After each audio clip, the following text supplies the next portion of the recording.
Welcome back. और हमारा segment है स्पीकर्स कॉर्नर।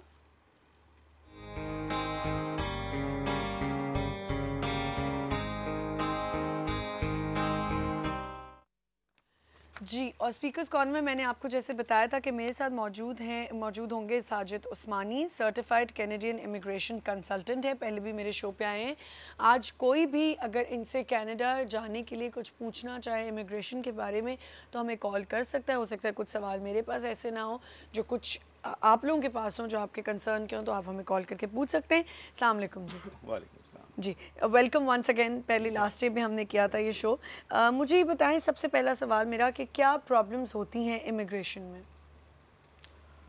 इमिग्रेशन में ओवरऑल अगर आप बात करें तो प्रॉब्लम्स तो मतलब ये कि लोग उन कैटेगरी को मीट नहीं कर पाते हैं, उस क्राइटेरिया को मीट नहीं कर पाते हैं, और सबसे बड़ा तो यही है। बाकी तो इस वक्त सब जाने के लिए तैयार हैं, लेकिन ये कि कौन उस सर्टेन क्राइटेरिया को मीट कर सकता है। जैसे कनाडा का है कि जी 67 पॉइंट्स चाहिए उनको, जो एजुकेशन और एक्सपीरियंस की बेस पर अप्लाई करना चाहते हैं। इसके अलावा और बहुत सारी कैटेगरीज हैं। एक चीज़ मैं यहाँ पे आपसे ज़रूर पूछना चाहूँगी, आपने एजुकेशन की बात की, जब हस्बैंड वाइफ आपस में जब एक फैमिली पूरी इमिग्रेशन के लिए अप्लाई कर रही होती है तो उसमें वाइफ और हस्बैंड की क्वालिफ़िकेशन अलग अलग होनी चाहिए, उसके पॉइंट्स या साथ होते हैं? देखें, जो एक होता है प्रिंसिपल एप्लीकेंट, मेन एप्लीकेंट, उसके पॉइंट्स पर डिसीजन होता है, उसको वाइफ के पॉइंट्स की सपोर्ट मिलती है। अगर वाइफ की एजुकेशन है, फॉर एग्जांपल ग्रेजुएशन है, मास्टर्स किया हुआ है, तो उसको 5 पॉइंट्स भी मिल सकते हैं उसकी तरफ से।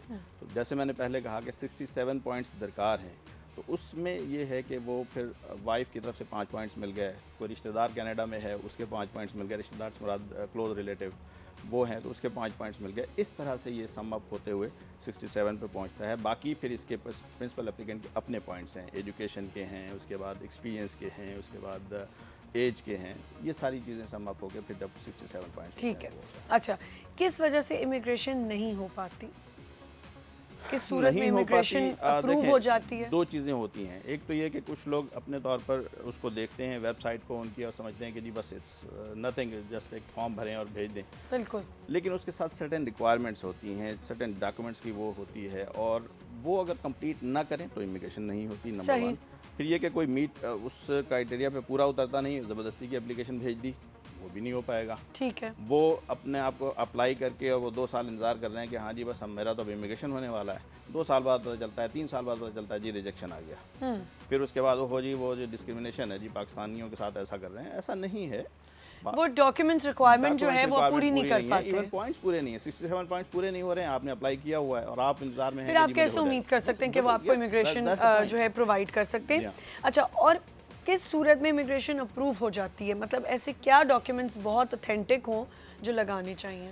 देखिए, बहुत ही स्ट्रेट फॉरवर्ड सी चीज़ें हैं सारी, कि एजुकेशन है, उसके अंदर उनकी रिक्वायरमेंट है, डॉक्यूमेंट चेकलिस्ट है कि ये चीज़ें हमें चाहिए आपकी एजुकेशन को वेरीफाई करने के लिए। एक्सपीरियंस में हमें इस तरह की चीज़ें चाहिए और हमें ये एक्सपीरियंस रिक्वायर्ड है। लोग एक्सपीरियंस में सिर्फ एक 4 लाइन का लेटर लगा देते हैं कि जी ये मैनेजर IT की हैसियत से यहाँ पर 5 साल से जॉब कर रहे हैं। That is not enough. आपको अपनी जॉब डिस्क्रिप्शन डिफ़ाइन करनी है, उसके अंदर कि आप क्या एग्जैक्टली आपकी ड्यूटीज़ क्या हैं, वहाँ पर आप क्या परफॉर्म कर रहे हैं, वो अगर उनके रिक्वायरमेंट से मैच करती हैं तो तब तो ठीक है, वरना डेजिग्नेशन सेम होना तो इस नथिंग। ठीक है। एक कॉल है मेरे पास साजिद साहब, वो मैं लेना चाहूँगी। अस्सलाम वालेकुम। जी अस्सलाम वालेकुम जी। हेलो। जी अस्सलाम वालेकुम। हेलो। जी अस्सलाम वालेकुम। मुझे आपकी आवाज़ भी नहीं आ रही और कॉल ड्रॉप भी हो गई, आप दोबारा कॉल कर सकते हैं। जी साजिद साहब। जी अच्छा, मुझे ये बताएं कि हाँ, अगर जो मिल जाती है उसमें डॉक्यूमेंट सिंपल क्या है, अगर जो 67 पॉइंट्स होने चाहिए? देखिए, एक्सपीरियंस में आपको अपना एक्सपीरियंस आपने प्रूव करना है। मिनिमम जो है 4 साल पर आपको मैक्सिमम पॉइंट्स मिल जाते हैं। ठीक है, 1 साल की मिनिमम रिक्वायरमेंट है कि 1 साल का एक्सपीरियंस आपका उस पर्टिकुलर प्रोफेशन में होना ज़रूरी है। अगर वो है तो आप अप्लाई कर सकते हैं, और 4 साल पर आपको उसके मैक्सिमम पॉइंट्स होंगे। 4 साल हो या एक्सपीरियंस 10 साल का हो, उससे कोई फ़र्क नहीं पड़ेगा।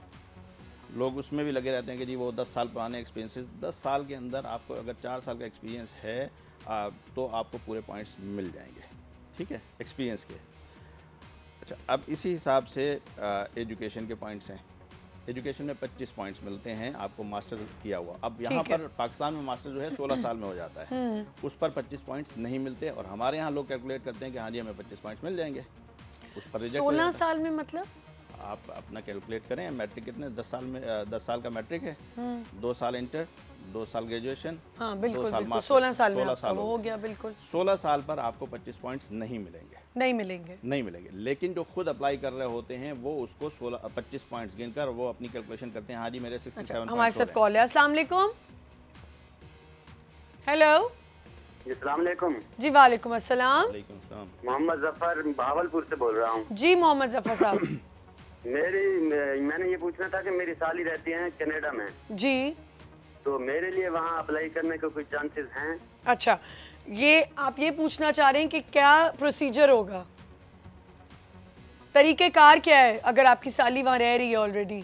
हाँ जी यही मैं तरीक़ेकार पूछना चाहता हूँ। ठीक है ठीक है, और कुछ पूछेंगे? कहाँ रह रही हैं ये? कनाडा में। कहाँ रहती हैं कनाडा में? क्या तरीक़ेकार? भाई कहाँ रहती हैं कनाडा में? सिस्काटोन में रहते हैं। अच्छा, कौन से टाउन में? सस्काटून में। अच्छा ठीक है ठीक है, आप अभी ऑन एयर सुन लें अपना जवाब। जी जफ़र साहब, अगर आपकी साली सस्काटून में हैं तो वो एक तो ये कि वो एलिजिबल हैं आपको स्पॉन्सर करने के लिए, वो फैमिली स्पॉन्सरशिप कहलाएगा, फैमिली SINP कहलाता है, सस्केचुअन इमिग्रेशन नॉमिनी प्रोग्राम में आपको अप्लाई करवा सकती हैं वो। लेकिन अब पिछले अभी कुछ अरसे से चेंजेस आई हैं तो उसके साथ अब सर्टेन और रिक्वायरमेंट्स भी हो गई हैं कि एक तो ये कि आपकी साली सिर्फ एक मेंबर को ही अप्लाई कर सकेंगी फैमिली में, नंबर 1, और नंबर 2 ये कि आपके पास वहाँ से जॉब ऑफ़र होना भी अब ज़रूरी हो गई है, जिसमें उम्मीद है कि अभी चेंजेस आ जाएंगी। वर्बली अनाउंस हुआ है लेकिन अभी तक राइटिंग में नहीं आया है कि हाँ जी वो रिक्वायरमेंट उन्होंने ख़त्म कर दी। उसके बाद आपकी अपनी भी कुछ रिक्वायरमेंट हैं, आपको कम से कम 13 साल की एजुकेशन चाहिए, इसके अलावा आपको फाइनेंस की कुछ रिक्वायरमेंट है कि कुछ आपके पास फंड्स होना ज़रूरी हैं। इस तरह की सर्टेन रिक्वायरमेंट्स हैं जो आपके पास भी होना ज़रूरी हैं, और आपकी एज भी काउंट करेगी, 49 के अंदर होना चाहिए आपका। ये फैमिली स्पॉन्सरशिप कहलाता है। इससे पहले जो हम बात कर रहे थे 67 पॉइंट्स वगैरह, वो फेडरल का प्रोग्राम है, फेडरल गवर्नमेंट का प्रोग्राम है, वो नॉर्मल प्रोग्राम है जिसको फेडरल स्किल्ड वर्कर कहते हैं। अच्छा, मुझे ये बताएं कि इमिग्रेशन पॉलिसी क्या है? इमिग्रेशन पॉलिसी देखें, हर मुल्क का अपना एक इमिग्रेशन के बारे में एक वो पॉलिसीज़ होती हैं।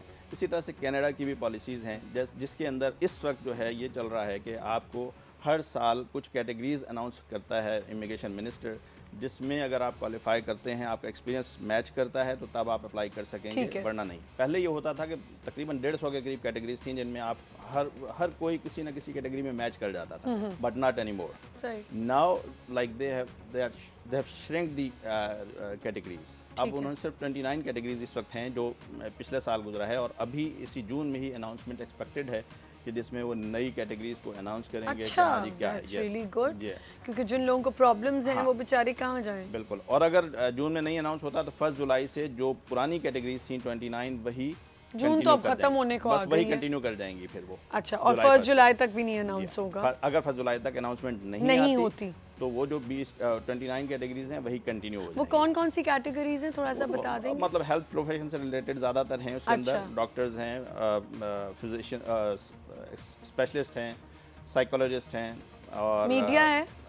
मीडिया के लिए दूसरी कैटेगरी है जो कि इससे हटकर है। अच्छा, वो क्या है? बिल्कुल है, सेल्फ एम्प्लॉयड कैटेगरी कहलाती है, उसके अंदर है। यस, मीडिया से रिलेटेड हैं लोग। अच्छा, सही है। एक कॉल है हमारे साथ। अस्सलाम वालेकुम।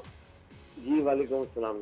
जी, कौन बात कर रहे हैं? जी मैं शाहिद बोल रहा हूँ कराची से। जी शाहिद साहब, मुझे आपके एक्सपर्ट से पूछना है कि मेरे बेटे ने फेडरल स्किल्ड वर्कर के लिए अप्लाई किया था। हाँ। और अब वेबसाइट पर उनका स्टेटस 24 अप्रैल को इसी साल वो बता रहे हैं कि डिसीजन हैज बीन मेड और office will communicate it to you.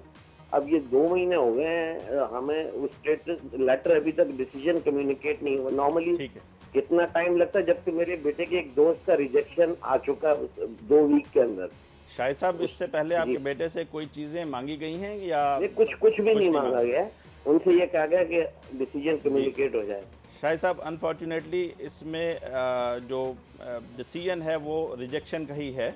अगर आपसे कोई कॉरेस्पॉन्डेंस नहीं हुई है और डायरेक्ट ये आ गया है कि डिसीजन हैज़ बीन मेड, तो आपका रिजेक्शन है आपके बेटे का, अनफॉर्चुनेटली। और उसमें वही होगा कि कहीं ना कहीं कोई क्राइटेरिया मीट नहीं हो रहा होगा, या आपका एक्सपीरियंस मैच नहीं कर रहा। कब तक कम्युनिकेट होता है फिर? नहीं, 2 महीने नहीं लगते। 2 महीने नहीं लगते कि विद इन 3 वीक्स तकरीबन आ जाता है। आपका वो ईमेल पे जवाब आया होगा और अगर ईमेल पे नहीं आया तो जो आपने मेलिंग एड्रेस दिया है वहाँ से फिर मिस हो गया है फिर। ठीक है, शुक्रिया शुक्रिया।